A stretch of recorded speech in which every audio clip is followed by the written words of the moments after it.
Good evening, everyone. It's just before 7 o'clock on a Wednesday night. Let me just have a look at this stream. We're 2 or 3 minutes earlier than anticipated, so I just want to double check that it's gone live. It appears that it has. It appears that we're online and we're live. So firstly, let me start by saying thanks to everyone who watches this stream, whether you watch it live over the course of this evening or whether it's upload. I'm going to upload it to the channel afterwards, probably about an hour afterwards it will be up. And if you're watching this later, delayed, thanks very much for tuning in regardless. Appreciate you guys taking the time to listen. Lots to talk about in boxing at present, lots to talk about. And as I do in the live shows, always people have the option to Skype in, give me a call. We'll get you live straight away on the channel. You and I can have a back and forth. You can ask any question you want. You can have any opinion on anything you want. In between, we'll have a bit of back and forth with people in the chat. Leave your comments in the chat. Let me know you're watching. I'll always give preference to the Skype callers. If people are able to call through on Skype, I think it makes it more entertaining for the viewers and for ourselves. So if I've got people calling in on Skype, we'll go with them. But if not, we'll have a bit of back and forth on the chat. But if you want to talk on Skype, very, very simple. Add me on Skype. Boxing.gossip is the name. Boxing.gossip. If you've already added me on Skype, call in at any time. You don't have to ask permission. You don't have to time it. Just call in, and we're not too rigid here, so we'll get you on straight away. So it's a very, very busy time in boxing. Actually, quite a lot of good boxing this weekend. You've got the Eubank fight, Hughie Fury on the undercard, Frank Buglioni on the undercard. You've got Kell Brook versus Haye, which I'm sure we'll discuss over the course of the night. On the undercard there, you've got Dave Allen versus Barrera. You've got Luke Campbell versus Sykes. And then decent fights internationally as well. Andre Ward versus Sullivan Barrera. That's got some potential to be a decent fight, and some other stuff going on as well. And outside of those pure fights, lots of other things to discuss in the sport of boxing. You've got the Lucas Browne debacle that goes on. You've got the David Haye still yet to announce an opponent. You've got Shannon Briggs in the UK. Joshua versus Martin looming large on Sky Sports pay-per-view. Busy times in the sport. And I'm looking forward to it, guys. I'm looking forward to it. So I'm just trying to look in the room. We've got Jet in the room. Jet says, good evening, Tom. Evening, Jet. Hope you're well. Hope you can call in a bit.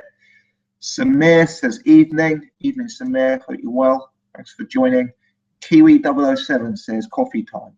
I hope that doesn't mean I'm putting you to sleep, Kiwi. But get yourself a coffee and join in. So look, I've already done videos on a lot of the topics that are the obvious ones to discuss tonight. I've done a video on Lucas Browne and the drug test. I've done a video on the Eubank fight, the Kell Brook fight. I'm yet to put up a video on the Andre Ward fight. I've been watching a bit of Sullivan Barrera today, actually, so I'm going to put up a video on that.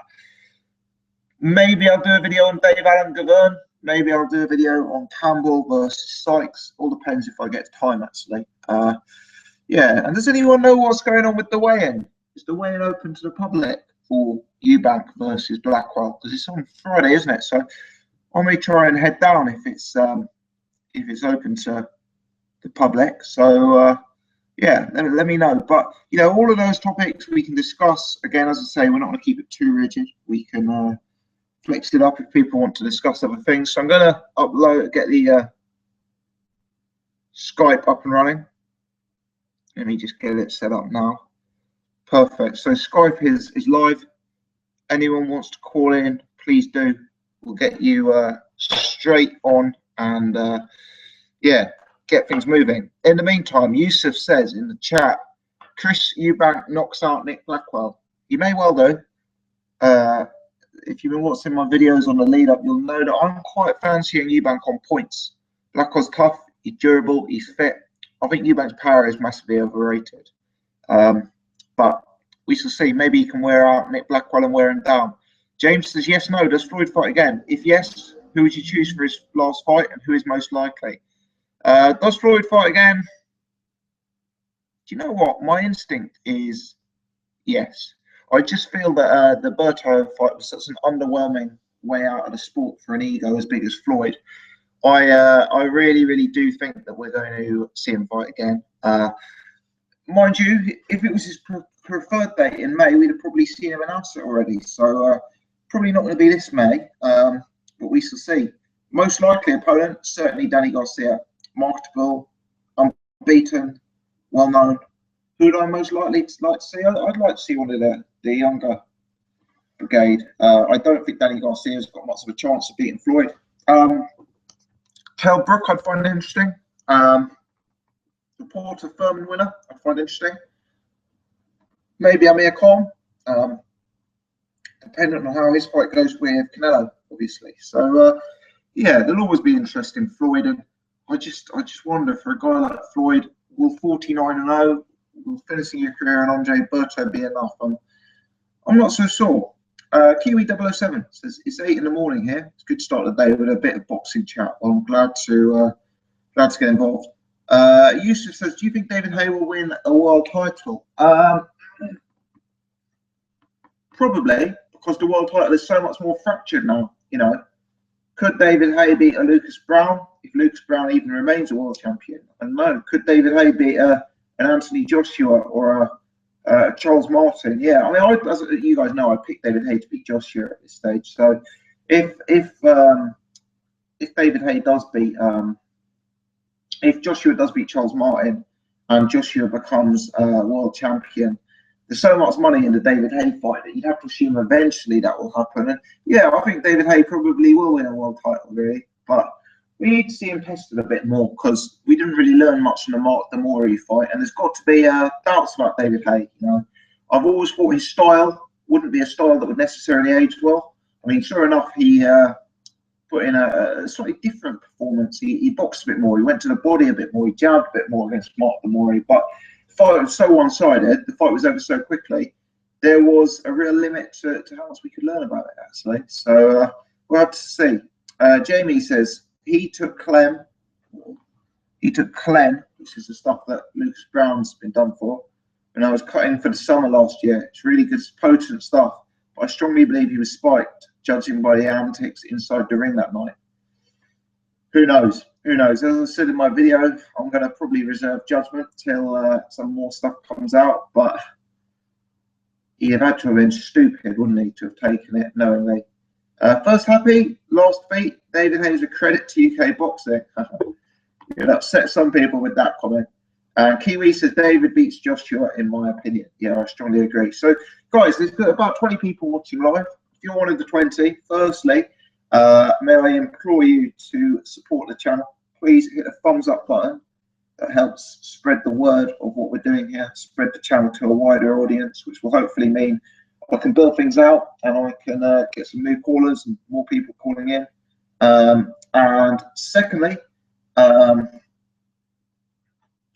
do subscribe to the channel if you haven't already. If you're new to the channel or you've watched a few times but haven't subscribed, please do subscribe. There's going to be a lot of videos this weekend, so I wouldn't want you to miss out. And subscribing is the best way of being notified about those and also being notified about future live shows. So yeah, please support the channel in that sense. And yeah, give us a call if you're watching live. Get on Skype, as I say, just have me on boxing.gossip. In the meantime, we'll go to the chat.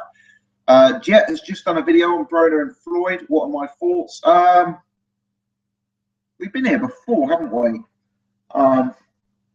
We've had Browne and Floyd beefing and making friends again. I wonder if Browne beats Fear Fame, there might be some WWE style drama in the ring between him and Floyd. And who knows? Maybe that's the 50th fight. Maybe that's the 50th fight for Floyd Mayweather. You never know. Part of me thinks it's just selling the fight. You know, they're obviously good friends 9 times out of 10. I know Adrian Browne seems unstable. So, you know, who knows? I haven't seen your video yet, though, Jet. So I'll have to check that out, mate. And see if your opinion is the same as mine on that. I wonder if it is or not. But yeah, feel free to give us a call, Jet, if you're available to. Yeah. So one thing I'm keen to discuss actually is Sullivan Barrera versus Andre Ward. I'd be interested to hear people's thoughts on Sullivan Barrera. Really, I actually think he's really, really good. You know, I've watched him. I think he's not someone I've been overly aware of recently, up until recently. But I think he's really, really good. He's got a lot to like. He can box smart from range. He likes to fight in the pocket. He's got that Cuban amateur background, but he's big and tough and strong, and he carries a bit of power. He's been built quite well as well. He started to face better opponents. He's fought, I think it's Murat, is it, or recently, and one or two other names that I'm familiar with as well. He's thereabouts in the context of the light heavyweight division, Barrera. I think he's a bit older. I think he's 34 because he had an extended amateur background. But yeah, I like that. I think it's a really, really interesting fight. So let me know your thoughts. What do you think of Sullivan Barrera? I'm not saying he's going to necessarily beat Andre Ward. I think Andre Ward is a real spectacular fighter. And I also think whilst Barrera has had some decent opponents, he perhaps needed one additional fight that was between contender level and world-class level. But there we are. It's a good fight. Jamie, would Tim Bradley versus Mayweather be a good matchup? It would be, probably more for the hardcore fan than the casual. Tim Bradley's style isn't always the most marketable, and I know there's political issues with them being on different sides there. Jet says, how does Browne rate against the 140 contenders and champions? I really rate Browne as a fighter. As I've said before, he's gone from being one of the most overrated fighters in the sport to one of the most underrated fighters in the sport, actually. People are very quick to write him off. Yeah, he lost to Porter, he lost to Maidana, but he had no business being in the ring with those guys in the first place, to be honest. They were too big for him, too strong, and both of them beat him by overwhelming him and pushing him around. He is a real solid fighter, Browne. He's got very, very good skills, good defense, smart boxer. I think he gives a lot of the guys at 140 problems. I think he beats Provodnikov. I think he beats Matisse. I've always thought he beat Danny Garcia, actually. Yeah, interesting topic there. First happy, last beat. What are your thoughts on Michel DeRocco? Do you think Burns can win this fight? Absolutely. I need to watch more of DeRocco, but initial instincts is it's winnable. Yusuf says Parker needs a new promoter. Sam Nichols as part of promoter is fine. Guys, I'd recommend, if you haven't already, check out the video Hatman did about money in New Zealand boxing. He did it in the last day or two. Really, really good video. And it tells you something about the New Zealand boxing scene that's very relevant about the way Parker's being handled. It's about the money that they can offer in New Zealand. Harte has joined in. Hello, Harte. Sam Nichols says he's building his career. Ruben Califf has joined. Good evening, Ruben. Sam says who would win, Parker versus White? For me, Parker. White was very underwhelming last time against Anthony Joshua. He looked very sloppy to me and poorly conditioned. Not very technically refined either.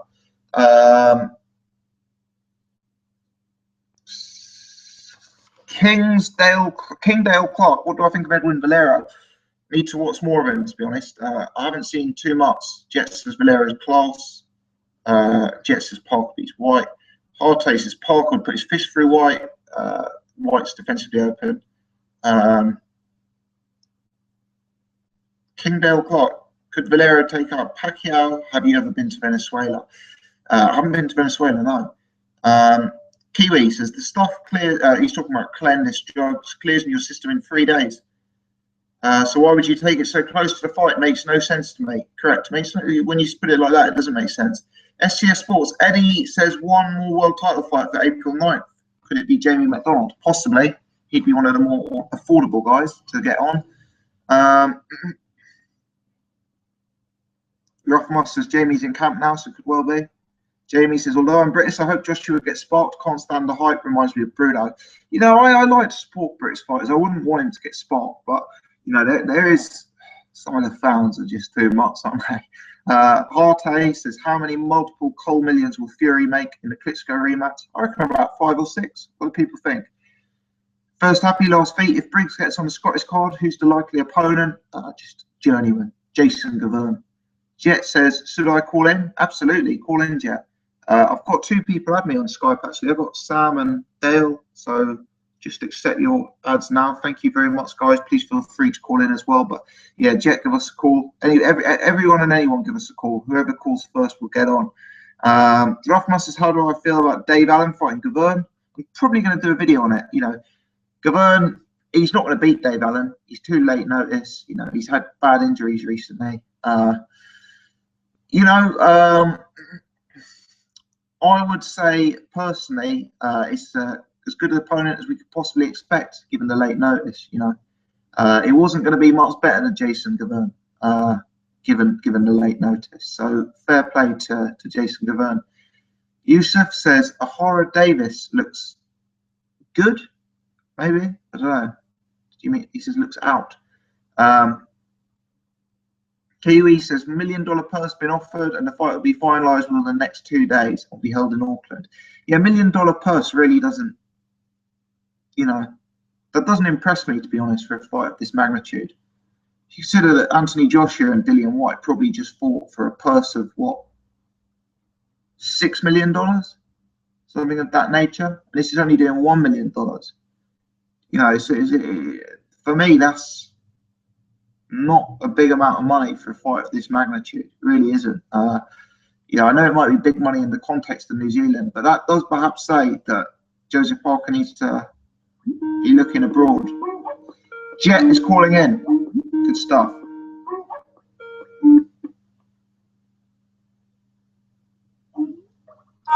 Jet, how you doing? I'm all right, mate. You? Yeah, very, very good. Thank you. Very, very good. Thanks for calling in. How's your day been? Sorry? I can't hear you. Oh, can you hear me now? Yeah. Should be all right. Yeah, I can hear you now. Good stuff. Good stuff. So, yeah, lots to talk about in a minute, isn't there? Yeah, no, I was quite intrigued about Browne failing the drug test. It was quite surprising to me. I wasn't sure if it was a rig or something like that. So I was very, very surprised. I saw your thoughts on it, and then I was like, I thought exactly the same, that we should reserve judgment. I mean, especially with the antics that were going on in the ring, like the 40 seconds too long, 20 seconds too long, and then when Lucas Browne hurt Chagiev around it quickly. So it was a bit. I think something's definitely fishy here. I don't know if you think that too, but something's definitely up here. It's odd. It's interesting. I mean, I don't claim to have any sort of nutritional expertise. You know, I don't have the knowledge about this drug. What I would say is, you know, if you look at its effects, which are, the effect seems to be cutting weight, you know, losing body fat, etc. Not only did Lucas Browne look like he'd lost weight, but also you could see why he would want to lose weight for a fight of this magnitude, because a guy like Ruslan Chagayev, you know, the way he kind of comes forward, you want to be able to outmaneuver him and dance around the ring. And I just wonder for Lucas Browne, he's been inactive, he's been in bad shape for several years, let's be honest. He's in his mid-30s already. It may not be easy for him to naturally lose weight. You know, he's clearly a big guy, and he's been a big guy for some time. So there can be, you know, you could say there'd be a viable reason for him to take the drug with that in mind. But then you could counteract that by saying, number one, how stupid must he be to take a drug in a fight like this? And the second thing you've got to say as well is, yeah, so a comment someone made earlier in the chat is, if that is correct, that the drug does pass through your system in 3 days, I mean, surely you wouldn't take a drug like that so close to a fight. I mean, if you were trying to get away with it, you'd do it a month in advance, wouldn't you?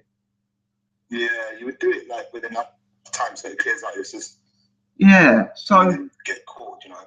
That is suspicious, especially with like the Marius Walk and Duradola type thing that, you know, happened. Yeah. It's suspicious, isn't it? Yeah. So I don't know. I feel bad for Lucas now, because whatever happens, his great achievement is marred now forever, isn't it?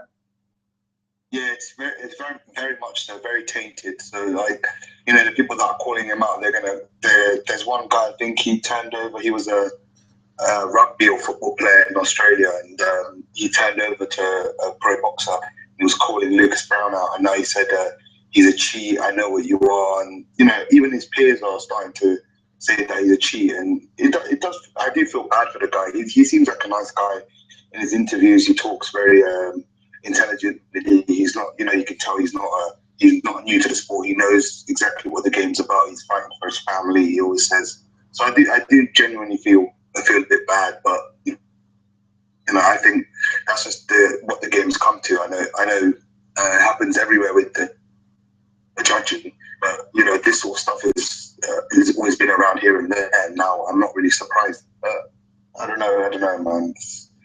It's hard for us to explain because we're outsiders looking in. We don't know the full story and the full picture. So, do you know what I mean? Yeah, absolutely.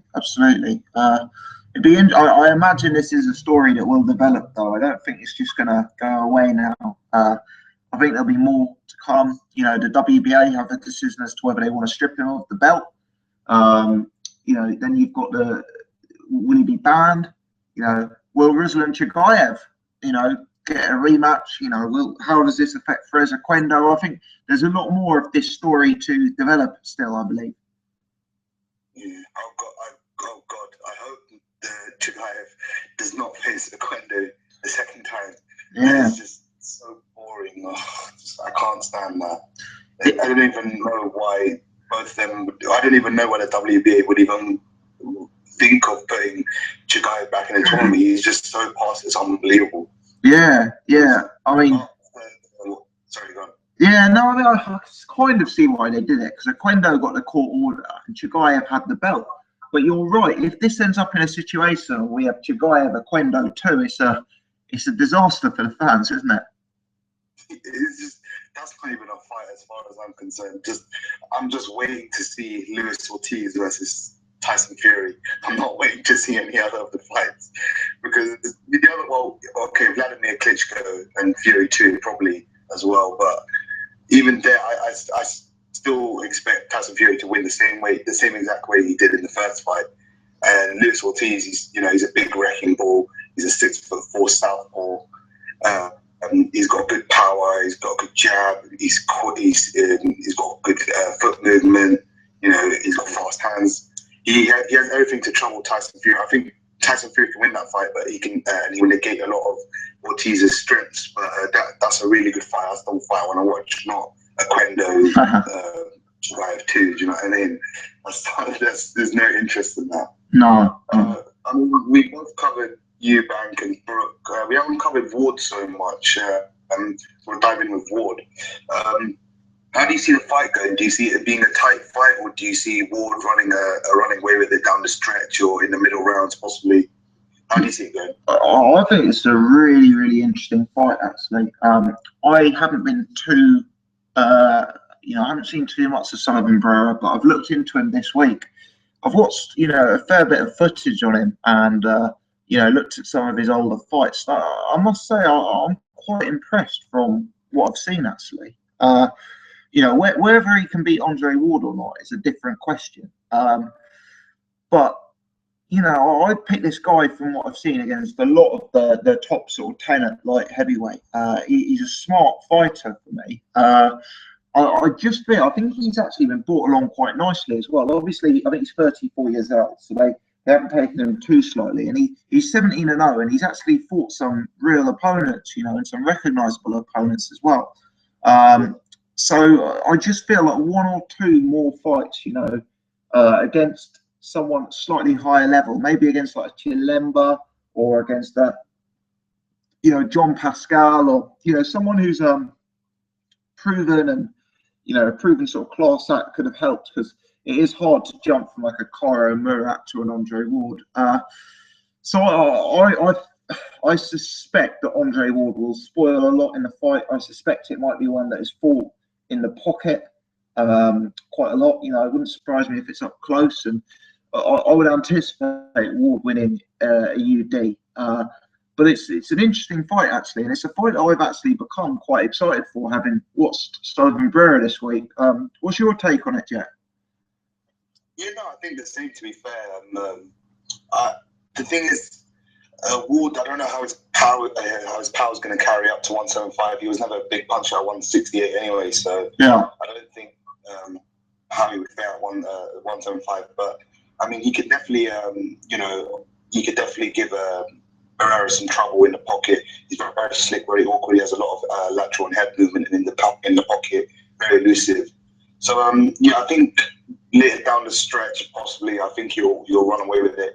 But we'll probably win about 116, 112, something like that. He'll win comfortably enough, but he'll show some deficiencies in there, like they're able to hit him, or because he's been inactive, so he must have slipped a bit. I don't know how Paul Smith was his last fight. Then before that, he was off 19 months, I think it was. Yeah. The inactivity will show. Inactivity kills in this sport, and as we know, it's happened to many of fighters. Andre Ward, he's probably staying in the gym, been sparring, but even then, sparring and staying in the gym is not the same as being out on the stage and fighting an opponent, whoever it is. So, especially a game opponent such as Barrera. So, I think he'll win the fight, but it'll be tighter than a lot of people maybe expect. Yeah, I mean, Barrera seems to bring a lot to the table for me. He's quite well-rounded, and when I look at him, I don't see any obvious weaknesses. He's not. I mean, don't get me wrong. I'm not saying he's like Floyd Mayweather defensively, but he's not terrible defensively. He can box. He can fight from range. He can mix it up a bit. He's got power. He can fight on the inside. He can move a bit. I quite like what I see in him. I just see him as quite a well-rounded guy. I don't know what you think his weaknesses may be. I think maybe he's a bit flat-footed. I'd say he runs forward a bit. That's probably his main weakness for me. Apart from that, he's pretty solid. I mean, he comes forward, he can punch a bit. He has decent boxing skills, decent hand speed, decent combinations. Head movement's okay, lateral movement's okay. I think his movement's a bit iffy for me if I'm watching him. Might not cut off the ring. Well, I don't think he'll have to cut off the ring. Andre Ward can fight in the pocket as well as on the outside anyway, so I don't think he'll really need to cut off the ring. But just a bit slow here and there. So that'd be my only qualm with Barrera. But I think he's a solid fight. I think it'll be a good fight. It's finally good to actually get Ward in a fight and then see how he progresses. I know he has the deal with HBO to fight Kovalev later on in the year. Don't think it will happen later in the year. I think it will probably happen early next year. So around this time next year, I think it will happen. Okay. That's the one I'm looking towards. I mean, Brahma won the other week, so Brahma's in and around there, so you could possibly fight him as well. I know he has the paper WBA title, but he's there. Stevenson's there. Barrera's there. Cleverly might actually be fighting Brahma next. So you have the contenders there. They're floating in there or thereabouts. Mateviev, Pascal's still there. So there's a lot of names that could actually fight after this. I mean, it's going in at the deep end, so it's pretty good. It's decent. Absolutely. And are there any other fights this weekend you've got a keen interest in? Maybe I don't know. I'm thinking the Hughie Fury fight, the Dave Allen fight, the Luke Campbell fight. Are any of those catching your eye in particular? Campbell, yeah, definitely Luke Campbell. I'd say on the Brook Busy undercard. Yeah. I mean, he's with Rigondeaux's trainer, if I'm right. I believe that's correct. Yeah. Yeah, Jorge Rubio, I think. Yeah, that rings a bell. Yeah. I mean, Sykes' career super featherweight, as I recall. Yes. And he's fighting for the Commonwealth lightweight title. But I mean, it's tough on Luke Campbell. Tough for Luke Campbell because, I mean, would he have been better moving up or I don't know, because as you said, you were at the weigh-in and the weight was a problem for him, and he was just fighting a big, strong, durable 135 and 140 contender because Mendy was at both weights. He was sort of like a Haye type of opponent, very durable. He could box a bit. He was a bulldozer. He would come in and mostly just rough you up. And to be fair, the thing that worried me the most as well, it's not the skills. Luke Campbell has the skills, but it was more that Mendy had no respect for his power, and Campbell could do nothing, absolutely nothing to keep him off him. And that really worried me because in the previous fights, I mean, I know they're journeymen and they're like CD level opponents, but Luke Campbell was knocking him out. Yeah, even Tommy Coyle was knocking him out. I know Tommy Coyle wasn't the best, gauge of how good an opponent is, but he's a solid B level operator, possibly European level even, and he schooled him. But against Mendy, he just could not keep him off him. He was really struggling. Maybe that's the weight, but I don't know. How do you see Luke Campbell? Yeah, I personally always thought Luke Campbell looked really, really smart coming up. I thought he looked like a guy who could get to world title level, and I was surprised in the Mendy fight. I was surprised because I view Mendy as quite a bit more basic compared to Luke Campbell. So I thought Campbell would have a bit of fun with him, really. And I do think that might be blamed on the weight and the sort of extenuating circumstances with things happening outside of the ring. Obviously, we know his father's very unwell and that sort of stuff. As for the Sykes fight, am I right in thinking it was Sykes who fought Liam Waltz quite recently? Yeah, I think so.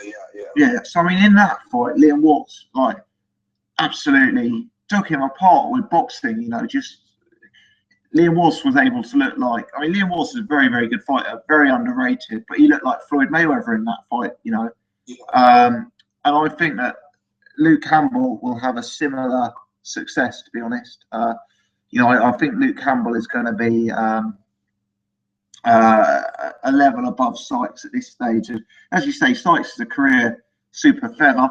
They've learned a lesson with Mendy, who fought at a higher weight division. Sykes is a smaller guy, and Campbell's going to have a big size advantage and a big boxing class advantage for me as well. Yeah, I totally agree with that. There's a few other news. There's been actually quite a lot of news this week, to be fair. The Darrell brothers have actually been slated for April 29th. They're actually coming back. Okay. What do you think? I mean, I think Andre Darrell is facing Capolero. Okay. Face actually knocked down Kovalev in one of his fights, fighting at light heavy. He's dropped him down to super middleweight. And Anthony, his brother, is coming back since the Baddy Jack loss. This is the first fight. He's facing Caleb Truax, the guy who actually lost to Danny Jacobs at middleweight for the paper WBA middleweight title. Yeah. So what are your thoughts on the Darrell brothers? Yeah. For a start, I'll say, if I'm being honest, I always liked the fashionable Darrell brother, which is that I liked Andre Darrell. I think Andre Darrell is absolutely world class. And I've always thought Andre Darrell is bang average, to be honest, just getting by because of his surname. In terms of those particular fights, I think Andre Darrell is really is a superb fighter, and potentially has he's had a real hit and miss career, but potentially could be considered one of the very top fighters boxing wise in the sport. He gave James DeGale a lot of trouble in that fight, and we know the trouble he gave Carl Froch. So he's a real interesting fighter. Some of the things he does in there is so advanced. One thing I did notice from the James DeGale fight is that how big he was, because James DeGale's called chunky, and he's known as being a decent sized guy at the weight, but Darrell was massive compared to him. I thought Darrell may come back at 175, especially when I heard you say Blake Caparello, but it's definitely at 168. Is it that fight? I think so. Yeah. From what I've heard, Caparello is actually dropped back down to super middleweight. And I'm assuming that it would be a possible catch weight in between. Oh, maybe. Yeah. I don't know. Darrell looked massive in that fight. You're right. He looked huge. There were reports actually that the week of the James DeGale fight was actually weight trained. So I don't know how much truth is in that. He seemed to be pretty decent in the late rounds. So you never know. But 175, I'd actually fancy him to win a world title. I mean, Kovalev holds all the belts, bar the WBC belt, but I give him a good chance against someone like Stevenson Stevenson's a big puncher, but pretty predictable. I think Durrell can actually run rings around Stevenson. To be fair, what do you think of that fight? Yeah, no, I completely agree. I pick Durrell to beat Stevenson. Like Durrell, people say he's got a glass chin and a glass heart. You know, they remember the Arthur Abraham thing. They saw him getting dropped by James DeGale. I actually think Durrell is quite a tough guy. You know, he's come through difficult moments in his career. He got really badly hurt by DeGale, but fought on. And I don't think he's the sort of guy that Adonis Stevenson would be able to crumble with a single punch. And I think Durrell would actually be considerably the bigger man in that fight, which is odd because Stevenson's in the higher weight class. He'd certainly be the rangier guy and the more sophisticated boxer. So I think he could win.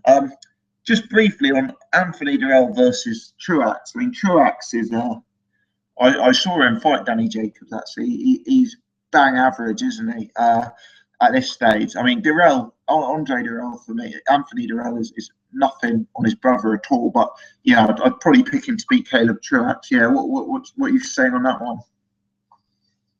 Yeah, Anthony Durrell probably beats him, but he's bang average. I mean, Barry Jack made it look,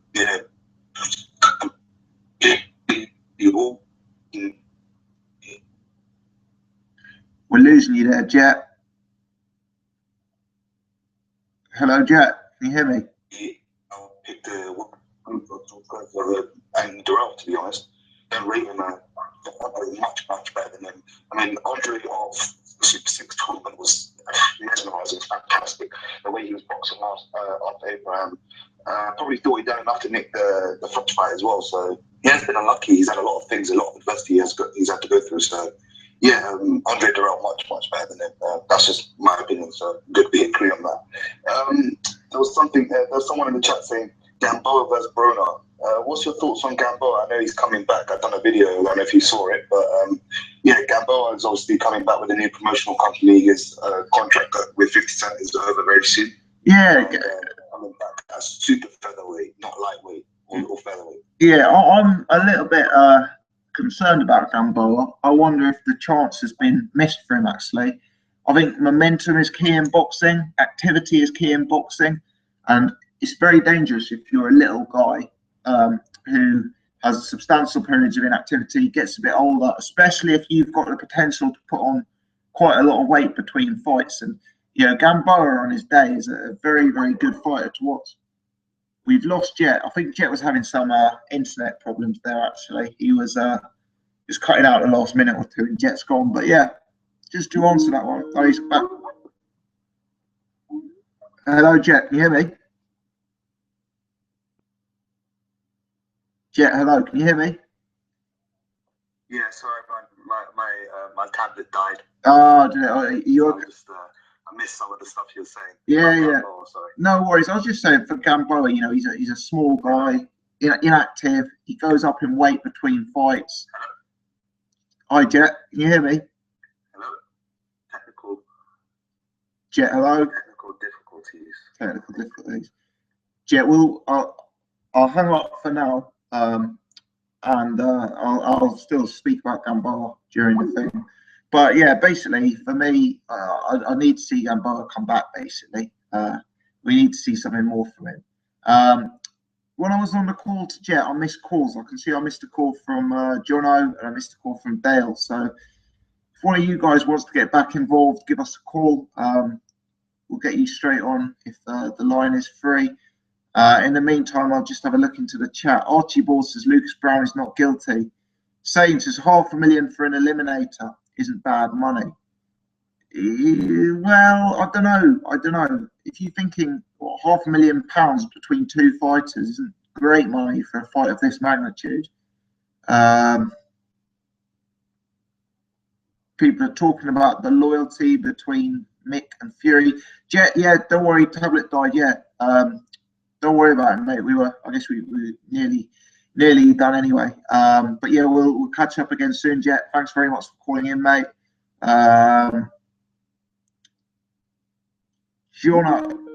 Dale's calling in.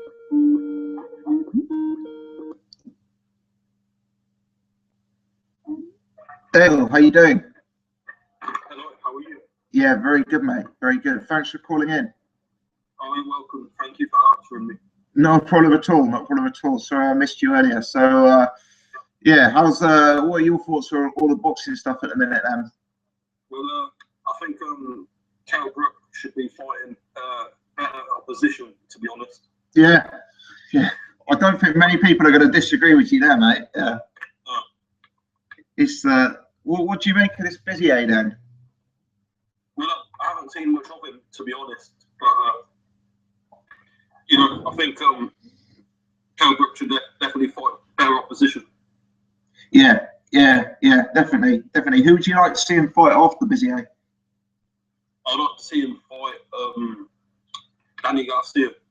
Yeah, that'd be a good fight. Very good fight. Who do you reckon in that one? Well, I think Kell Brook could win, probably. Yeah, Garcia, he's one of these guys, like, he always looks like you can outbox him, but I assume when you're actually in the ring with him, he's a very hard man to beat because he always does enough. Yeah. Definitely. What are you saying on the fights this weekend then? Well, I think Kell Brook will definitely win, and I think he'll win early. Do you? Or knockout. Okay. Yeah. You like Chris Eubank? Yeah, I mean, he's a very, very entertaining fighter, isn't he? He real entertainer in and out of the ring. I like Nick Blackwell as well, but I think Eubank will have too much for him. Yeah. Yeah, and there's some decent undercard fights as well. Yeah, but how do you think that fight will go? I think Chris Eubank should win. But what do you think about Billy Joe Saunders against Golovkin? Do you know what? I'm a huge Billy Joe Saunders fan. Really rate him, but the problem with that fight is Saunders has said so many times, like, you know, Golovkin's on another level. Golovkin would beat him and Eubank in the same night. And it's just kind of made me lose interest in the fight. Like, I don't really want to watch a fight where one guy is kind of clearly not thinking he's going to win. It kind of reduces the appeal for me. Like, I actually think stylistically Saunders could give Golovkin real problems because I think Saunders is such a slick boxer. And he's so good defensively and he's so good from range that I think he could maybe cause him some issues with boxing. Yes, I agree. I think right now, if they were to fight, I'll still favour Golovkin a little bit. But I think in a year's time, like Billy Joe Saunders said, I think he'd give him a bigger and better fight than anyone else right now, except Andre Ward. Yeah, I can see that. I think Saunders, for me, is probably, at this point, probably the number 2 middleweight in the world. It depends if you call Canelo a middleweight or not, but if you don't, then for me, Saunders is probably number 2. Although, having said that, his next opponent is very disappointing as well. Yeah. Yes, I hadn't heard about Saunders' opponent, but I would imagine it's someone like Kell Brook's last couple of opponents. It's not very good. Yeah, it's a guy called Max Bursak, who, he's got a few losses on his record, and he tends to lose at this sort of level. So I think Saunders won't have too much difficulty with him. You know, Saunders is such a skilled boxer. I think he's probably just gonna have too much skill for him personally. Yeah. And what did you think about Edwin Ferreira? Mate, you didn't see much of him, right? No. Obviously, I know the name. Do you know what? I can't say on the spot that I've actually sat down and watched his fights. I can't say. What do you? Is he someone you rate very highly? Is he? Well, he was 27 knockouts, but he didn't fight the best opposition in the world. Right. In his last fight, though, against Antonio DeMarco, he did show improvements in his defence, and I'll definitely recommend that fight on YouTube. Okay. Yeah. Well, was that recent? Was it? No, it was his last fight in 2010. Oh, it was in 2010, was it? Okay. Yeah. So I'll check that out. What was the biggest opponent he went in with? Was it DeMarco? Yeah, it was definitely Antonio DeMarco, the Mexican. Yeah. It's frustrating when you have a career like that, isn't it? Because you want to see them go on to fight the huge names? Yeah, because I was actually paying close attention right before his death. I was googling him, and then the news came out that he murdered his wife, and then the next day he apparently hung himself. So I was disappointed about that, and definitely looking forward to his career. Yeah, it's not a good way to go, is it? Sounds like a bit of a tragedy there, definitely. But no, that's good advice. I have to check that out actually and hit up that video. Yeah, he also fought. If you don't mind, he fought. I think it was he fought Hector Velasquez. Okay. And Mosquera, Vincent Mosquera. Right. Okay. Yeah. So he was beginning to, he was beginning to sort of build to like, the sort of championship level, and then it just kind of, yeah. Okay. Well, that's interesting, mate. I'll check that out definitely. Yeah, thank you. I definitely recommend this fight against DeMarco if you have the time. Yeah, no, I'll make this time. It sounds interesting. I always, it's one of them things. Sometimes you just fancy watching an old fight and you can't work out who to watch. So next time that comes around, I'll type them into YouTube, mate. Yeah, sure. And who do you think the best conditioned boxer is? Best conditioned. Let me have a think. Well, it's certainly not Tyson Fury or Billy Joe Saunders. A few that spring to mind, like I've been to Anthony Joshua weigh-ins. I've been to Chris Eubank Jr. weigh-ins. I must say I've stood 6 foot away from Chris Eubank Jr. when he was weighing in, and that guy is in tremendous physical condition. I don't know. Timothy Bradley. Yeah, that's a great start. Tim Bradley's a vegan as well, isn't he? Yes, I believe so. Yeah. At least for the most part of his career. Yeah, so it's amazing, like that. He just built like a stone, isn't he? He's so. Yeah, I think that's a good start, definitely. When Joshua got on the scales, he was like, I haven't seen a man in that good, so big and so strong, without an ounce of fat on him. It was all muscle, I think. Yeah, so there's a few of them out there, isn't it? But then again, you get a few guys who get to the very top, like who, aren't in the best condition at all. So it's a strange game, isn't it? Yeah. Few of them out there. Chris Eubank Senior as well. He had a good physique. Yeah, he still does, doesn't he? Yeah, he still does. So a few guys like that. Johnny Nelson, he's still in great condition. Yeah. Eubank Senior still in good condition. Yeah, so it's good discipline, and I guess when you retire, it can go one of two ways. I saw a photo of Joe Calzaghe on holiday recently. He's still in amazing physical condition. Yeah. Cool. Good stuff, Dale. Thanks a lot for calling in, mate. I hope to catch up with you again. Yeah, sure. Thank you for your time. Yeah, nice to speak to you. Have a good evening. Cheers. You too. Thanks very much to Dale for calling in. Just looking into the chat. Missed some of the chat.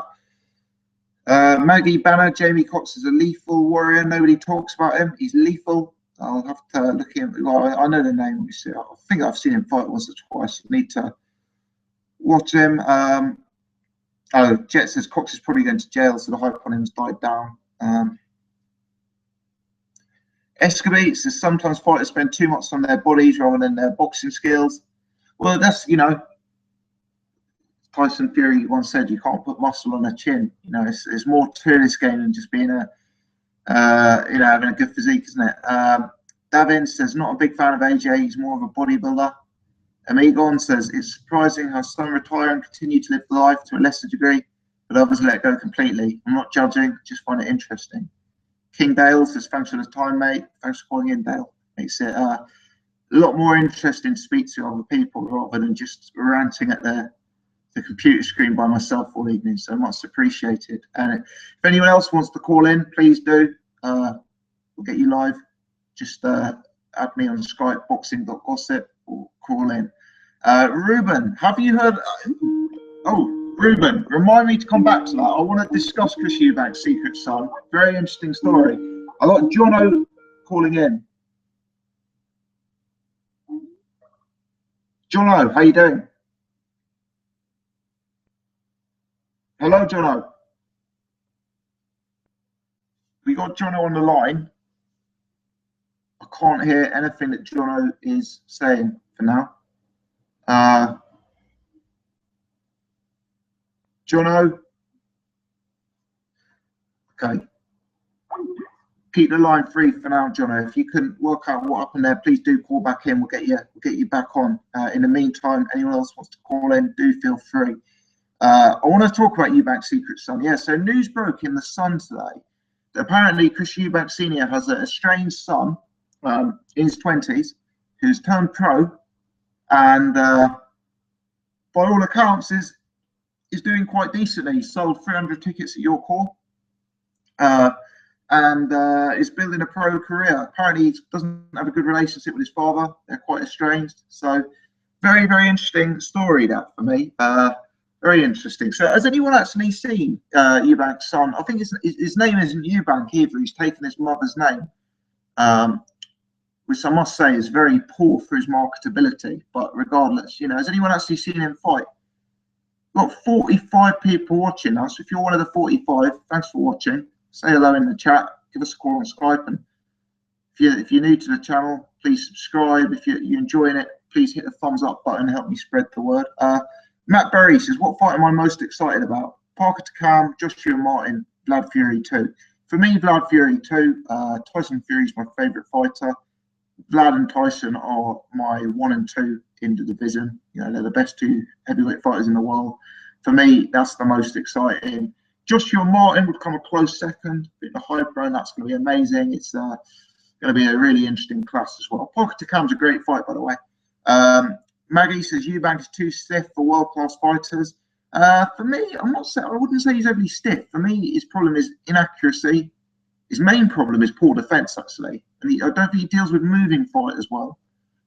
Especially a guy like Billy Joe, who's southpaw, bobbing and weaving, jumping up and down, changing levels. You know, for me, Eubank Jr. sets his feet too much and needs to unload too much. Got Ian calling in. No, Eubank's son is light welterweight, so the same division as Ben, Conor Ben. Ian, how you doing? Hello. How are you getting on? Ian, can you hear me?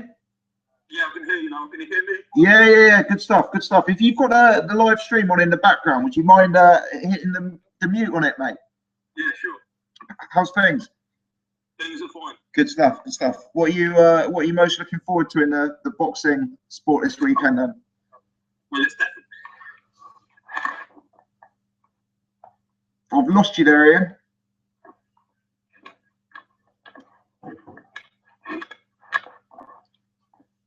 Hello, Ian. Hello? Sorry, I completely lost you there. It cut out. Didn't hear your answer. I do apologise about that. Maybe it's the connection. Okay, no worries. So, yeah. I'm excited about the Eubank fight. Yeah. That's probably the best matchup, I think. How do you see it going? Well, obviously, it could be interesting. I think Eubank will win, but I think it might be a bit more. I think it'll be more difficult than people think. Yeah, Blackwell's decent, I think. Yeah, I believe he lost to Saunders in the close fight. Is that correct? Yes, yeah. Close points decision, yeah. Yes, I'm definitely looking forward to that one. Yeah, that'll be a good one. Andre Ward. Yeah, Ward Barrera, that's a good fight, isn't it? Yeah. Have you seen much of Barrera? I haven't actually. How about you? Yeah, I haven't seen much of him at all, but I've been watching him this week. And I'm impressed. I like him. Yeah. It may be a bit of a step up in class, though, to go from the level of fight he's been having to Andre Ward level. Speaking of Cuban boxers, what do you think about Rigondeaux? Yeah, I mean, for me, clearly the guy's world class. Like, I'm not going to say he's not. For me, I don't find him the most entertaining to watch. I think he's too low volume. Yeah, I quite like pure boxers, but I prefer boxers like Lomachenko. Yeah, who are more active, Yeah. Yeah. At the same time, I'm a fan of Rigondeaux, but I know what you mean. Yeah, he's getting on a bit now, isn't he? Like, I'm a bit worried about him because at those lower weight classes, you need to be a bit of a youngster, don't you? And I just worry that he's going to have too long a period of inactivity and struggle. Yeah, I agree.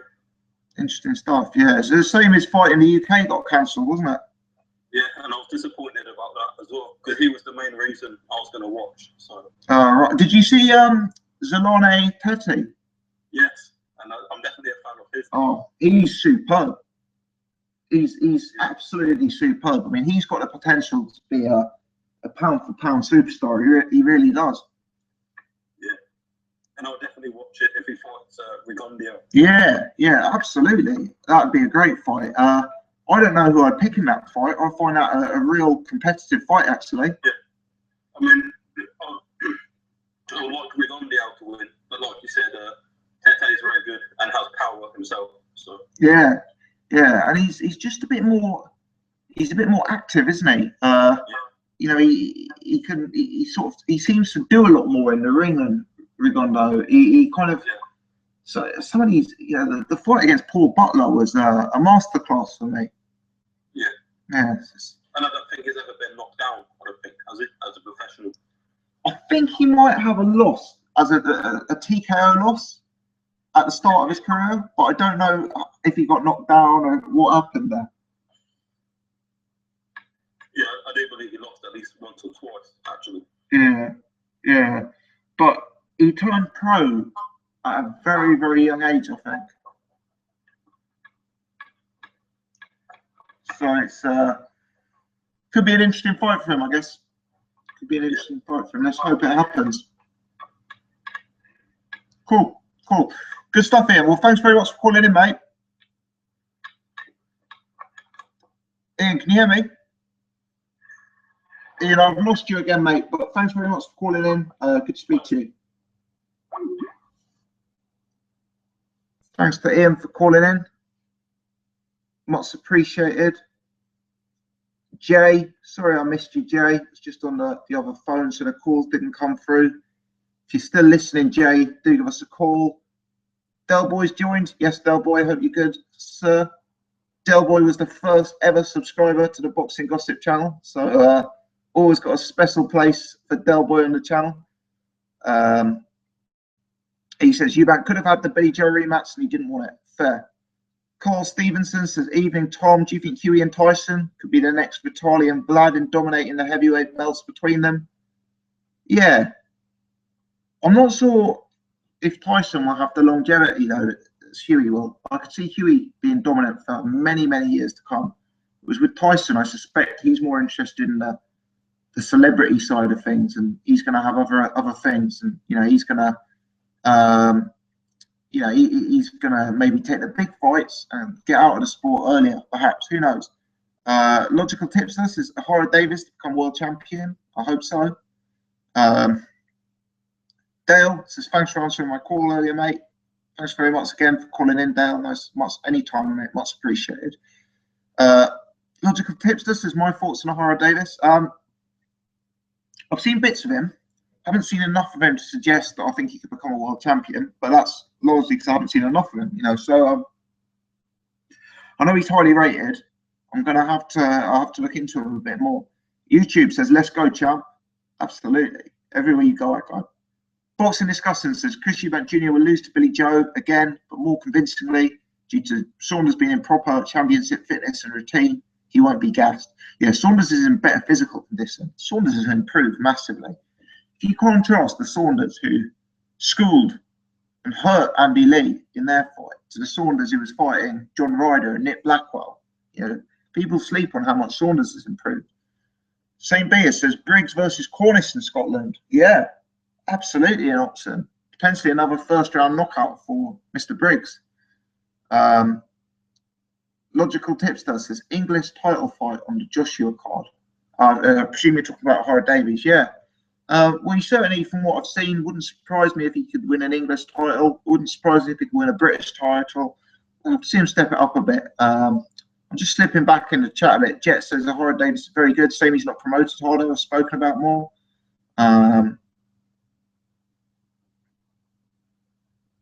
Anytime bro, Seb Eubank and Harlem Eubank. I follow both of them on Instagram. Neither are pros. Eubank doesn't have any other sons. He does have another son, it appears. Certainly, the Sun wrote an article about it today. Anytime bro. So it looks like he does have another son, but not called Eubank and not associated with the family. Same basis, Horn versus Bailey prediction. How far can Jeff Horn go? Slippery and awkward. I like Jeff Horn. I did a video on him some time back. Yeah, Bailey's experienced, Bailey's solid, but Bailey's probably a bit old, a bit past it. You'd think Jeff Horn would win at this stage. Alan John says Eubank will punish Blackwell Saturday night after taking the British title. He'll be ready for a world title shot. Billy Joe won't fight him. Mr. Egot says lol. Yeah, lol indeed. Jay is calling in. Jay, how you doing? All right, mate. 2 weeks on the backs. I'm trying my hardest. Mate, this is it. This is it. Yeah, thanks very much. Thanks very much. Yeah, sorry I missed you earlier as well. On a Thursday. Yeah, well, usually on a Thursday, but if I'm honest with you, because it's a bank holiday, I'm going to go out tomorrow night and I'm going to get absolutely hammered. So, yeah, I'm probably... This is it. This is it. But luckily, I planned it far enough in advance to reschedule it for tonight. Because there's a lot to talk about, isn't it, at the minute? There is, yeah. I mean, I've come a bit late, but did you cover Lucas Browne, I take it, yeah? I did, but to be honest, in brief, I said I don't know. Like, you know, I'm a bit confused by it. Certain bits add up, certain bits don't add up. One thing that was interesting is we had one guy in the chat earlier saying that this drug passes through your system in a few days. So how could Lucas really have been so stupid to have taken it a couple of days before the fight? And he, you know, it doesn't quite add up to me. It doesn't quite add up. Well, what's your take on it? What I know about it, you know, what people tend to do to cut into fat, like as fat stripping drug, isn't it, for a lot of bodybuilders and things like that when competition, and it doesn't, you know, it doesn't repel, but strips the fat. And what pancakes out for 2 weeks on and 2 weeks off. Yeah. So and so I would imagine if he was taking it, he would take time for it to be out of his system. But saying that, he did look awfully stripped down, didn't he? Compared to, you know, he did, and you know, tactically against a guy like Ruslan Chagayev, you'd want to move, you'd want to escape. Sorry, his previous fights, he's been slow and fought, hasn't he? Massively. And when he fought last time, I think it was a Frank Warren card, wasn't it? And he took it 12 rounds, and he got a bit of a bashing. Yes. You know, made it really hard. Yeah. No, I know. Was that against Rudenko? Was it? Yeah. And even he said he was slow and fought, and he wasn't moving his head and things like this. You know, and he just, I don't know, he was in such a much better shape than I've ever seen him, which causes concerns. But then they say, well, if he's heavyweight, why does he need to strip the weight? Well, I don't think that really matters, does it, really? This is it. I mean, for me, I don't think it's about the pure weight. I think it's about the fact that, as I was saying earlier, you know, Lucas Browne he's in his mid-30s. He's been inactive. He's been in bad condition. It's not going to be easy for a guy like that to lose bulk weight. You know, maybe he has had a little helping hand, and he's done it to try and improve his movement and his elusiveness, and that certainly did appear to be the case. You know, having said that, why would you take it so close to the fight? I mean, surely you'd get caught. It just doesn't add up. Is it I don't know whether is it a desperation thing? You know, they're that close to being a world champion. Yeah. I mean, and it's probably the only time and the only chance he will ever get to become a world champion. You know, he's not a massive prospect. He's not seen as someone highly skilled. You know, he's based in Australia, which makes it a little bit more difficult. I don't know. I hope it's not true. I really do, because like you said you were sad when you heard the news. Yeah. And honestly, I think most of the boxing fraternity would say the same thing. Would agree with you, and I agree with you that he was sad. He was sad because he comes across such a nice guy. Yeah. And if you watched his posting, you know, after that, you know, he was very respectful of the country, of the people, you know, and it's just like, why? You just don't want to hear it in any sport, really, but especially in boxing, and especially with someone like Lucas Browne. Yeah, and it's just put such a downer in his achievement now, you know. And it forever will, though. That's the thing. And it's ruined it forever now. Yeah, people say like no smoke without fire, and there's some truth in that. But he, you know, it's so unfortunate if he's dedicated his whole life and everything to this sport and for this one moment, and it's ruined it. Yeah, and I think going to the foreign country and things, that's going to raise questions as well, though, isn't it? With, you know, people like Tyson Fury kicking up a fuss when he thought, you know, his bottles were going to get tampered with, except. Absolutely, yeah, absolutely. Well, he was right to do it in the end, wasn't he? Like you don't want to trust anyone else. Yeah. But interesting stuff. Yeah. Richard Towers has pulled out, hasn't he? I know. I'm quite glad I was looking forward to seeing that, believe it or not. I thought it was a really good fight, mate. Yeah. Really good. And it's been a while since I've seen him. Yeah, he's been very inactive, hasn't he? So it'd be nice to see what he's still got and what he could produce, and especially the more heavyweights, the better. I think in Britain, you know. And he would. I wanted to see if he won the British title, then what I suppose AJ would give it up. I take it. Yeah. So this was an eliminator, wasn't it? So yeah. I guess Anthony Joshua would give it up if he beats Charles Martin. But the real the real thing for those guys is if Joshua lost to Martin, it would be a logical comeback fight for him to face the Alan Towers winner. So, yeah, it's a shame, really. Fury to step up and take that belt. Yeah. Although with Huey now signed with Box Nation, I guess that's less likely now, isn't it? I think for something like that, I think Eddie Hearn or Framwine would give over, you know, would give up on that. If it's just for a British title, you know, of that sort of level, I think. Yeah. Play ball. Hope so. Hope so, yeah. So David Allen's fighting Gavern now. Gavern is like a bit tricky, but I don't really see him having. What was that? Sorry. What's that, Jay? I think it's kind of funny. I think that Gavern just gets pulled in by Eddie Hearn at any chance. Yeah, apparently Eddie Hearn tweeted him. You know, like it's got him in, but Gavern. He's like that, isn't it? He'll get like a week's notice, and he'll go, "Okay, yeah, let's do it." You know? He's fully admitted to that, hasn't it? Yeah, absolutely. He's probably flying as we speak, actually, to come over.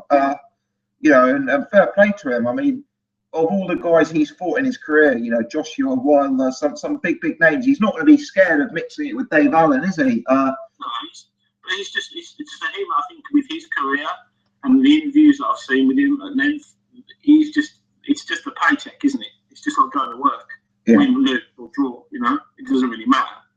Absolutely, and he could cause Dave Allen some problems. You know, he can be a bit awkward, a bit tricky at times, but I don't see him at late notice, and you know, I know he's been injured and he's getting older himself.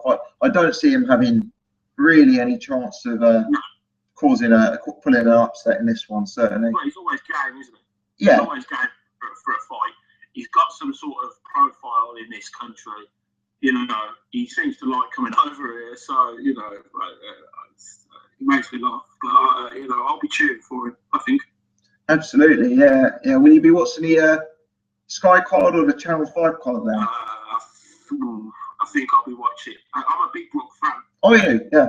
I am a big Brook fan, and I've been to his gym in Fuerteventura where he trains. Okay. And spoke to a lot of the guy that owns it, that works with him, and things like that. And it gave me a bit of an insight to what Kell Brook is actually like, you know. Right. he's of the opinion that Kell Brook wants the big fights, etc., etc., like Eddie Hearn procrastinates about all the time. He's quite cocky. He's quite confident in what he does and when he's fighting. Apparently, they get a lot of crowds down there watching him spar and stuff and watching him train. And he likes to show off to the ladies and things like this. Do you know what I mean? So right. He has a very high opinion of himself. Okay. He's very unfortunate. You know, it's a tough one, I think, with Kell Brook. He's just been very, very unlucky. I mean, I don't know what's your opinion on it. Everyone has a different opinion on him. Yeah, I think he's been unlucky. I guess he's had a situation with mandatories and the stab wound, and then he's had injuries against Chavez. But I think there's only so much you can have in life where you can blame it on luck. Because I think one of the key things is, at present, Kell Brook has to keep his IBF belt because he doesn't have the profile internationally to lose the belt. If this was Floyd Mayweather, he'd go, I'll vacate the IBF belt. So I think what Kell needs to do is maybe, if he can't get a big fight after this one, he perhaps needs to change things up. And that could be changing promoter, that could be changing location, going over to the States, or it could be vacating the belt. You know, I know they've even talked about changing weight classes and fighting Golovkin, which to me is a desperate move. You know, I wouldn't do that. You know, there's no need to move from 147 to 157. I think they're suggesting. Do you think though, if he gave up his IBF belt now, would he still get that Thurman fight, or Thurman Porter fight, the winner of that? Is the belt the draw to make them fight him? No, probably not. Probably not. I guess in America with the PBC model, I think there's going to be a PBC belt soon. You know, the difficulty is that PBC and Heyman seem to own a lot of the very, very top 147-pound guys. And do they want to give someone like Kell Brook the chance to come in and beat one of their stars and then disappear off back to England? You know, and it's a real difficult one. I think he's going to have trouble. I think Tim Bradley would be the obvious opponent to make a fight against, to be honest, because Bradley's the sort of guy who'd come over here. He's done it before, hasn't he? Yeah, he did to Junior Witter, didn't he, at the time? But then he was seeking a belt then. You know, he was Seal King, Junior Witter's belt, I think, and I think that's why he came. I'm not sure. I'm not. He's got to go out, but I don't know why he doesn't go out there, because he's been out there once and did a job on Porter, I think. So. One more thing, Ricky Burns. Yeah. I really like Ricky Burns. I don't particularly rate him that highly now, but I like him as a fella. He seems like a really nice chap and really, really genuine. But what do you think? Where do you think he's going to go? For one, do you think he's going to beat Dorocco? Yeah. And for two, will he fight Browne? Cash out. Yeah, I mean, in terms of Dorocco, when the fight was announced, I had to look Dorocco up. You know, he wasn't someone whose name was obvious to me, and to be honest, I haven't invested the time in watching him since. I think Ricky Burns probably still has it in him to win against an opponent of that caliber. I'd need to look up Dorocco specifically. One thing I would say is I really don't like Ricky Burns at 140. I don't think that's a good move for him. It may not matter because he may just have too much for this opponent, but on the whole, I don't think he's a 140 fighter. He definitely should fight Adrian Browne if that fight is available to him.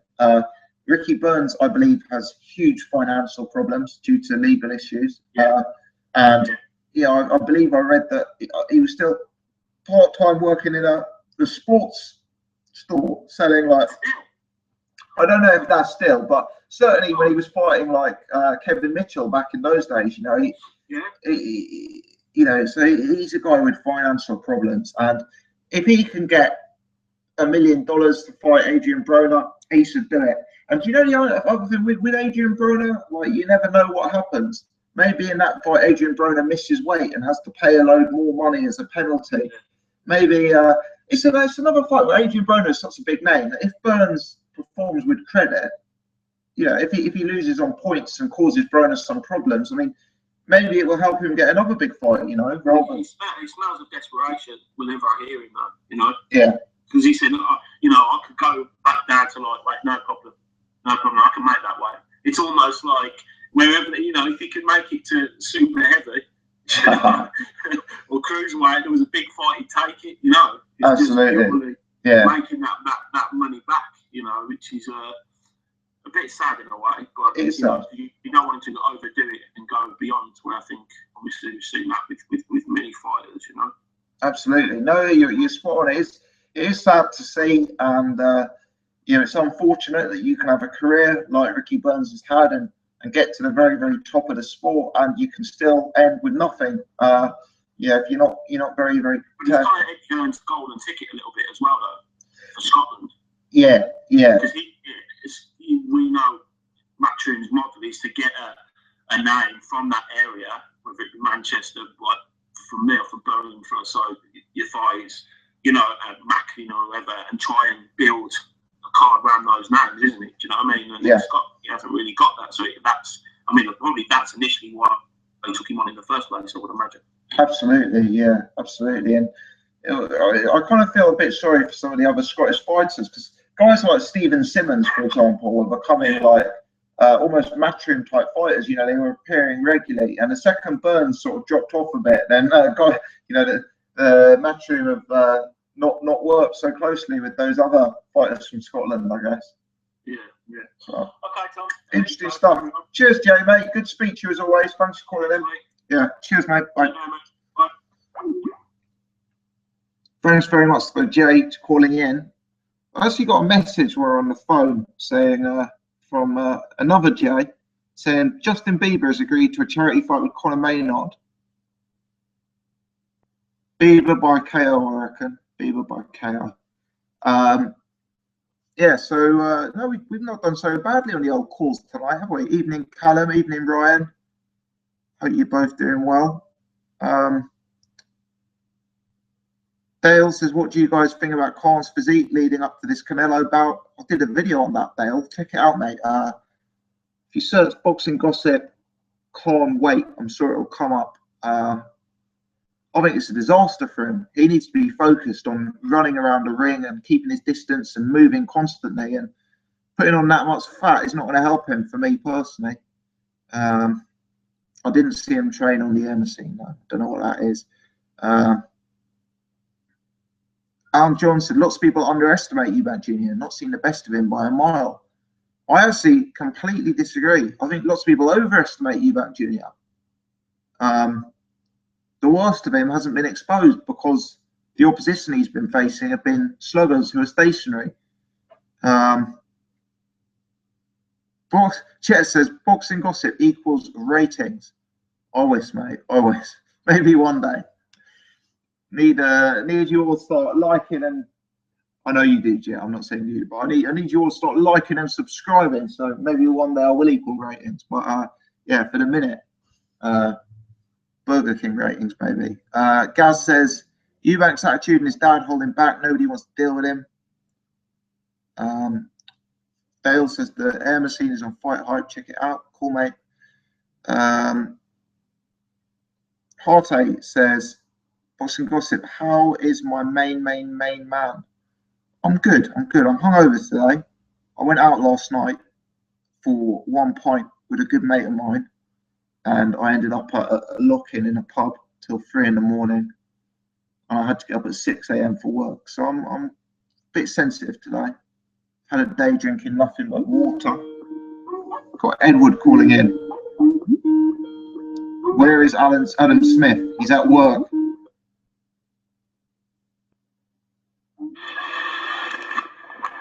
Hello. Edward, how you doing? I'm fine. Sorry, mate, I can't hear you. Can you hear me now? Yeah. Coming through. How are you, mate? Yeah, very good, thank you. Very good. Are you, it's not the best line, mate. Is there something in the background? My TV, I can turn it off. I've got box information on actually. Do you mind sticking it on mute? Or yeah, is that all right? Yeah, I'm sorry. No worries, no worries. You looking forward to the fights this weekend? Yes, I am. How about you? Yeah, very much so, very much so. Yeah, thanks for answering my call here. No, absolutely, mate. Good to get you on. Yeah, some good fights this weekend, I reckon. Yes, me too. Yeah, definitely excited to see Ward again. it'd be good. Yeah, Ward's quality, and it's good to have him back. Have you seen much of Barrera? I've seen little bits on YouTube. He looks quite smart, I think. Yeah, because he's a Cuban, isn't he? Yeah, he's like Cuban amateur. He can box nicely, but he's a bit rough and tough as well. You know, he can. You know, he can. I've always had a Ward as #1 pound for pound. Even when Floyd was fighting, I always thought that, you know, without being an expert in the sport and so on, I thought he fought better opposition. And he doesn't have the footwork of Floyd. Is that right? But he's more aggressive. Yeah, my take on it is he's probably not as pretty a fighter as Floyd. You know, his punches aren't, you know, his counter punches probably aren't as eye catching. I'd say he's a guy. His fights are a bit they're a bit more scrappy sometimes. You know, there's a lot of fighting up close. There's a lot of quite rough, tough, rugged fighting. You know, so it's he's not always the most attractive fighter, but he's very, very, very effective. Yeah, I would agree with that. He's only ever been knocked down once in his career. Yeah, he got knocked down by Boone, didn't he? Yes. Yeah, who knocks down everyone. I think he knocked down Kovalev and Stevenson as well. So yeah, he's a funny fighter, Darnell Boone, definitely. Are you going to be watching the Kell Brook card or the Chris Eubank card this week then? Well, I don't like to miss either one, so I tend to switch in between them. Okay. But if I had to pick one, you know, I'd rather watch. You know, I like Chris Eubank, but yeah, so I'll try and watch them both, or I'll watch the replay the next day. Yeah. No, I'll definitely watch both. I guess if I had to pick one to watch live, I'd probably watch Eubank, just because it's he's possibly in a more competitive fight. But it's Bizier, like, he isn't quite as terrible as I thought he was going to be. I've watched a bit of him this week, and he's not as bad as I thought he would be. Yeah. Be interesting, definitely. Yeah. Another question I've got, because I watch a bit of Adrian Browne on YouTube, and I can't help but feel he tries to imitate Floyd a little bit, from choking people at weigh-ins to the stuff he says. And at the press conference for Browne against Ashley, he started shadow boxing, which is what Floyd did at the Ricky Hatton weigh, if you remember. Yeah. And I believe he imitates Floyd quite a bit.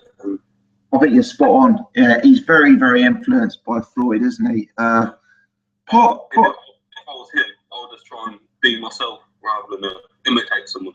But you know, part of me wonders whether they may build to a Floyd versus Browne fight one day, and part of me wonders if they've been planning it years in advance and they're trying to build it up. You know, having all of this beef outside the ring, and yeah, but I get what you mean. He's very influenced, isn't he? Yeah. He's quite an immature guy. Yeah, but at the same time, I do find Browne quite entertaining when I laugh at him type thing sometimes. Yeah, no, I do. I definitely do. He's got that kind of a WWE villain kind of thing going on, hasn't he? It's, yeah, I do enjoy, certainly. What do you think about Khan and his? You know, sometimes I look at Khan's interviews and he seems to put on a fake voice. A fake voice? In what sense? I just watch Khan's interviews, and I can't help but feel he tries to say the right things, and he tries to sound. So maybe I'm wrong, but you know how he contradicts himself, and he always stumbles his words type thing. Yeah, he's I guess it's an interesting situation for Khan. There's a point I saw the other day is that Khan has never been an underdog for any fight he's ever been in. He's always been quite a strong favourite for every fight throughout his career. So this is going to be something quite new for him, actually, being a big underdog. You know, the weight of the fans probably more with Canelo than him. It's going to be an interesting pressure situation for him. It'll be interesting to see how he copes with it, I guess. Yeah. Yeah. And Brook Khan fight was to happen. Who would you favour? At the minute, I'd probably be inclined to go with Brook. I've changed my mind on this fight many times, and I find it a very, very hard one to call. My problem with Amir Khan, though, it's not just his chin; it's his defense. His defense is so leaky, and you know we've seen so many lesser fighters causing problems because of how open his defense is. You know, I just think with Brook's power, maybe he wouldn't. He'd have too much for Khan in that department. What about you? How do you make that fight if that would happen? Well, I would agree with Carl Fox that Khan either wins on points or Brook by knockout. Yeah, yeah, that makes sense. I think those would be the likely option, I guess. The two, but yeah, no, it's lots to talk about in a minute. It's good stuff in the sport, but yeah, thanks for calling in, Edward. I must wrong, but no, appreciate you calling in. I appreciate your time, sir. Not a problem at all. We'll do it again. Cheers, mate. Cheers, mate. Bye now. No, we're doing well for callers tonight. Thank you to everyone who's called in. Edward, Jay, Ian, Dale, Jet, of course, Jet. So, yeah, I'll just jump into the chat. Callum says Groves should go to the UFC because he's done. Jet says, what's your thoughts on the amount of WBA belts? Obviously, ludicrous. Ollie says, Groves has the potential to win a world title if he gets over his own ego. Good comment, Ollie. Totally agree. Khan beats Brook if he doesn't sit in the pocket. Khan's quite easy to walk down, though, isn't he? I mean, Algeria even walked him down. Amigan says the WBA belts are worthless.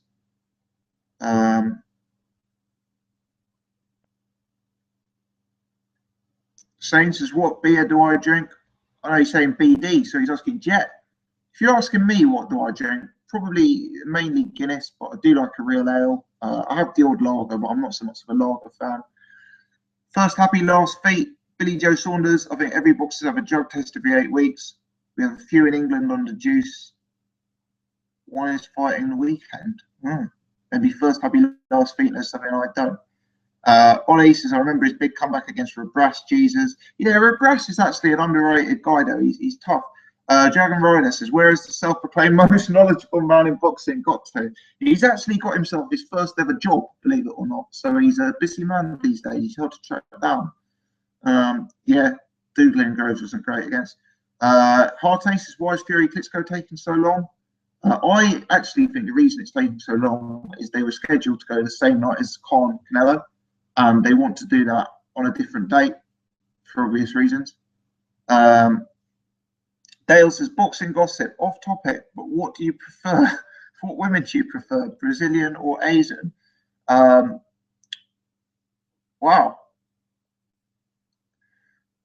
I'll answer this in I'm a happily married man.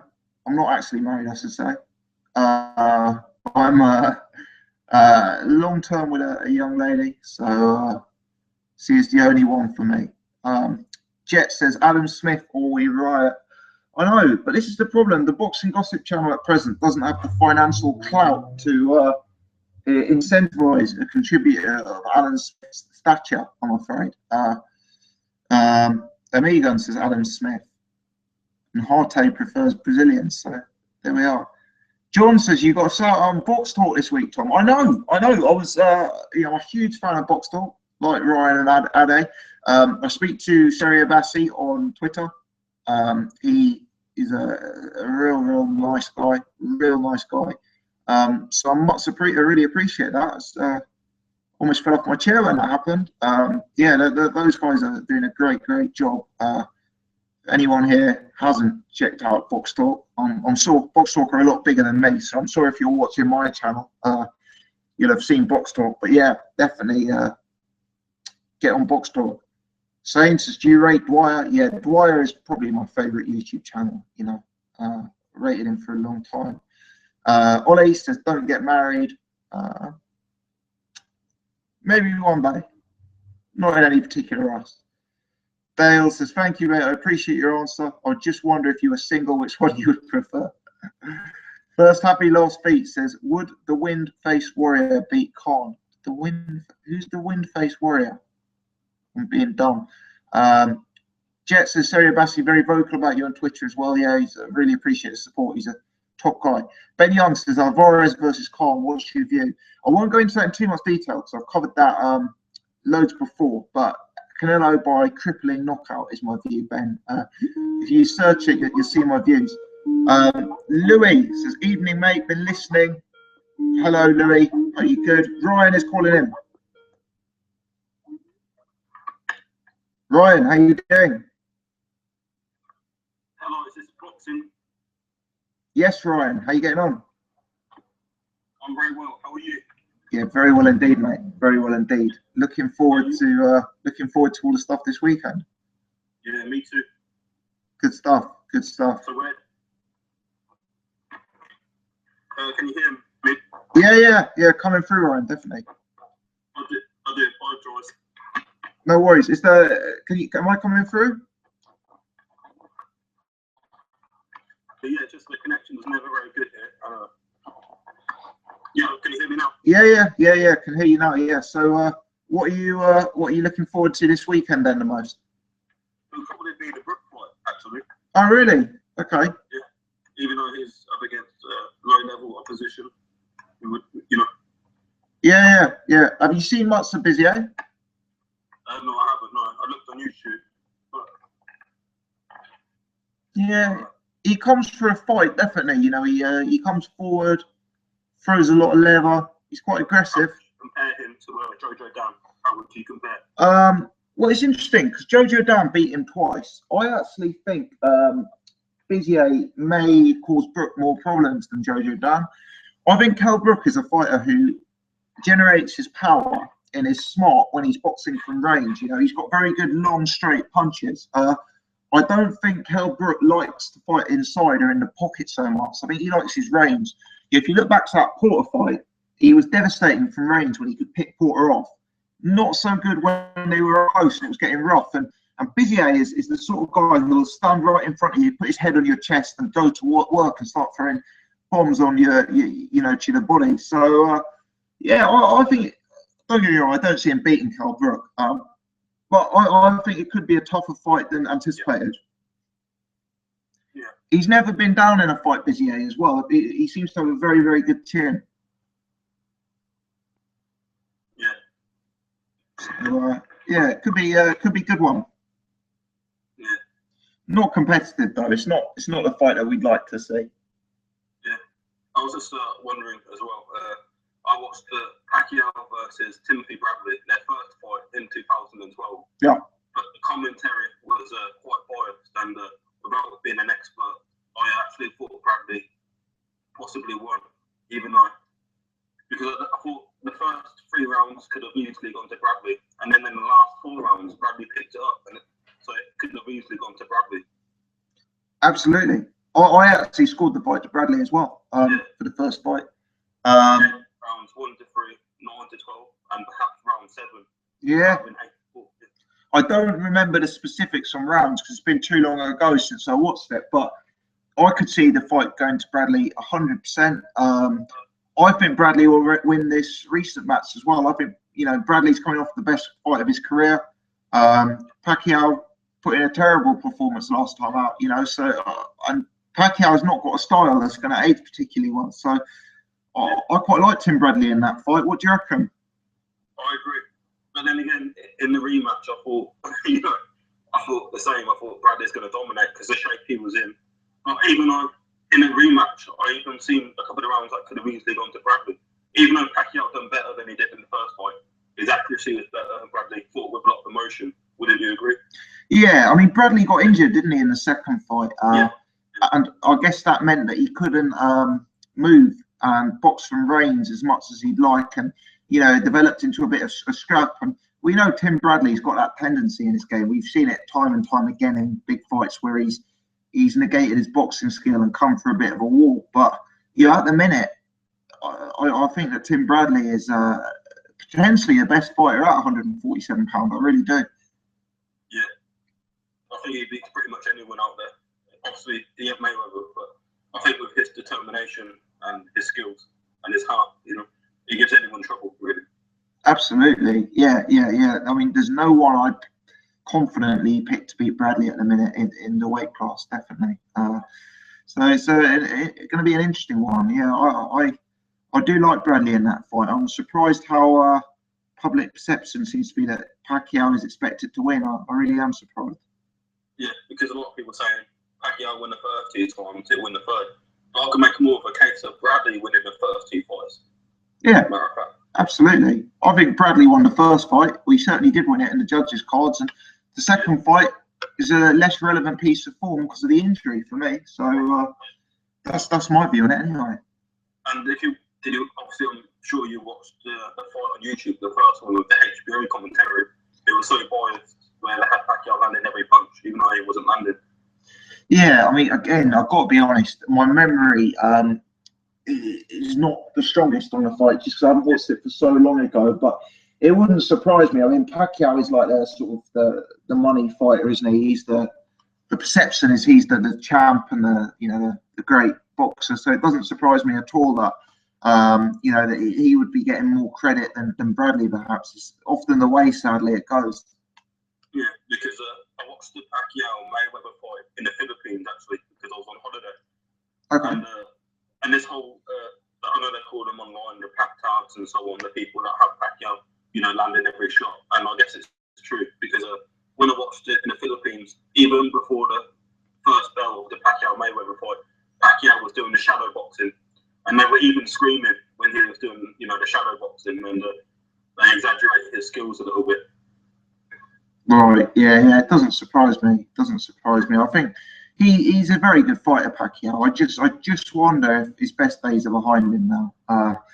He's not one of these guys. He's not got a Bernard Hopkins style. He's not going to age well for me. So be interesting though. Be an interesting fight, and 2 of the top fighters in the sport. So can't complain.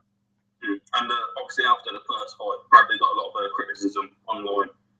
Which, Bradley's, and the one thing I like about Bradley is that even though he got all this criticism and all these death threats, he's still a nice, honest guy. He's still honest, and if you ask him a question where most people, because of the hatred that they got, they would, but with Bradley, he gave Pacquiao a lot of credit in the second fight, and he comes across very well. I've got to say, comes across very well. Yeah, genuine. Yeah. No, he seems like a nice guy. He seems quite smart as well. So it's him and Teddy Atlas are a funny combination as well. Like they got a good entertainment factor there, I think, definitely. Yeah. Good stuff. Ryan, thanks very much, mate. I must crack on, but yeah, appreciate the call. Thanks for getting in touch. I appreciate you answering. Not a problem at all. Have a good evening, mate. Cheers. You too, mate. Bye. Thanks very much to Ryan for calling in. Much appreciated. Good stuff, guys. Just going to look into the chat. I'm well behind in the chat from all the calls. Guys, I've been online. Been a bit of a longer one today. Gone for about an hour 35, hour 40, that sort of time. I need to crack on, I'm afraid. My throat is killing me having talked so long, so I need to make myself a cup of tea. Need to crack on with the rest of the evening, I'm afraid. But thanks very much to everyone who watched. Thanks everyone, especially who got involved. If you were one of the people who called in, if you're one of the people who commented in the chat, just been asked if I know if Booth's walked away from the Eubank. So I don't. I'm afraid I don't know any of the situation there. So yeah, thanks very much indeed, everyone. I really appreciate you guys tuning in. Yeah, guys, have a good evening. Thanks everyone for tuning in once again. If you wouldn't mind hitting the thumbs up button, press and subscribe, help support the channel. good to speak to you all. And yeah, I'll leave you guys to it. Have a good evening. Thanks very much, everyone. Really enjoyed it.